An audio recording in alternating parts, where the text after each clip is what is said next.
Okay, the first speaker is Dr. Letizia Amadori. If I pronounce it wrong, just correct me. So the title is A Normal System Genetics Approach and PET-MR Imaging Define the Repurposing of an Old Drug and the New Targets for Treatment of a Coronary Artery Disease. Hi everyone, my name is Letizia. Thanks for the kind introduction and for giving me the opportunity to talk about the project I'm currently working on, focused on the combination of system genetics and PET-MR imaging to define new therapeutic target for coronary artery disease. So I just want to give you a little bit of background.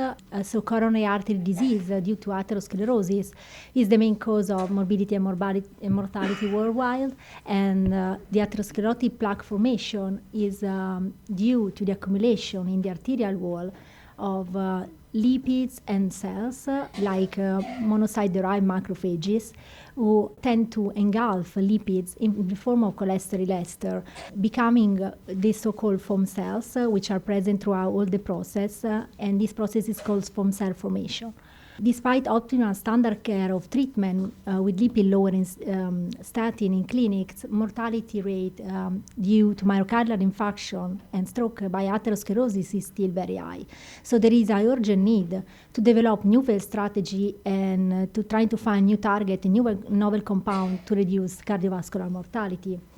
For this reason, the goals of this project is to find new target and to repurpose already FDA-approved drug for other disease using a system genetic approach, and then to assess the drug efficacy in vivo using translational quantitative PET-MR imaging. So what we did, we first identify new target and compound using a system genetic pipeline, and then we decided to validate them in atherosclerosis model, both in vitro and in vivo. In vitro by assessing the foam cell formation in THP1 macrophages, and in vivo by using APOE knockout mice and atherosclerosis rabbits. To find the new compound and new targets, we use already published system genetic pipelines, which was published in 2016 from my lab, which led to the identification of a regulatory gene network called Network 42, which was specifically pro-atherosclerotic and arterial wall specific. And it was also already demonstrated that the knockdown of the key driver of this network lead in vitro to the decrease of the foam cell formation. And based on that, through computational repositioning approach, we were able to find a specific FDA-approved compound targeting the key drivers of the networks, and which specifically decrease the foam cell formation.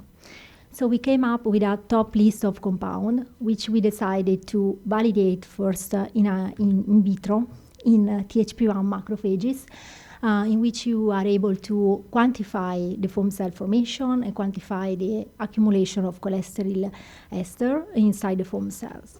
So from the top list of compound, we came out with one compound, which I will call here compound A for non-disclosure purposes, for an agreement that we currently is ongoing with MSIP. So basically, compound A was the one who was able to decrease by 50% the foam cell formation and cholesterol ester accumulation in treated cells respect to non-treated cells. Suggesting the anti-atherosclerotic effect of this compound, which was a specific compound targeting the transcriptional signature of the Network 42. So based on that, we decided to move forward and to validate the compound in progression atherosclerosis model in APOE knockout mice, which was built by feeding the mice with high cholesterol diet, called Western diet, for 4 months, either alone or in combination with atorvastatin, already well-known and established compound used both in clinics and in preclinical model of atherosclerosis, which is a lipid-lowering compound, and in combination with compound A. After 4 months, we decided to analyze both plaque burden and plaque inflammation. Plaque burden was identified in the whole aorta of mice by using Oiredo technique, which specifically quantified the lipid accumulation in the atherosclerotic plaques. And on the other hand, the plaque inflammation was quantified using CD68 as a macrophage marker.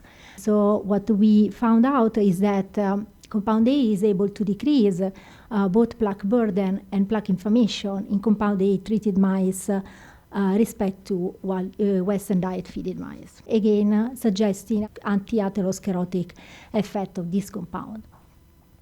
And then at the same time, we are also testing the compound in collaboration with the Translational Molecular Imaging Institute group in atherosclerotic model of rabbits, which is a regression model in which we first induce atherosclerosis in the animals by feeding them with Western diet for 4 months and concomitantly doing double balloon injuries to induce formation of atherosclerotic plaque.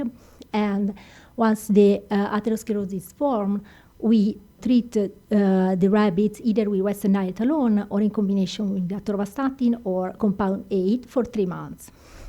And then we decided to analyze both inflammation and plaque burden by use the 18F FDG PET-MR, both at the baseline, pre-treatment, and after the treatment with the compounds.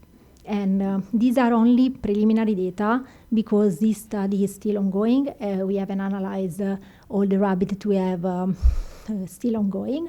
I'm just going to show you the data for the plaque inflammation, which are suggesting a trend which underline that compound A is able to decrease plaque inflammation in compound A treated rabbits respect to high-fat diet rabbit. Again, strongly suggesting the anti-atherosclerotic effect of this compound. So in conclusion, we have described a new system genetics pipeline to repurpose already FDA-approved drugs for other diseases and repurpose them for novel treatment of atherosclerosis in preclinical model of disease.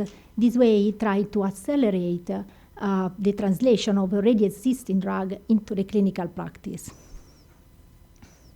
I just want to briefly thank you, all the people that helped me with this project, my principal investigators, Chiara Giannarelli and Dr. Johan Bjorkegren, past and present member of the lab, and the molecular imaging group, Dr. Zaid Fayad and Dr. Claudia Calcagno, and all the people that helped me with the experiment with the rabbit and PET-MR analysis, Ken, Sonu, Adam, and George, other collaborator, George Dudley, the grant funding, NIH, and all of you for the attention.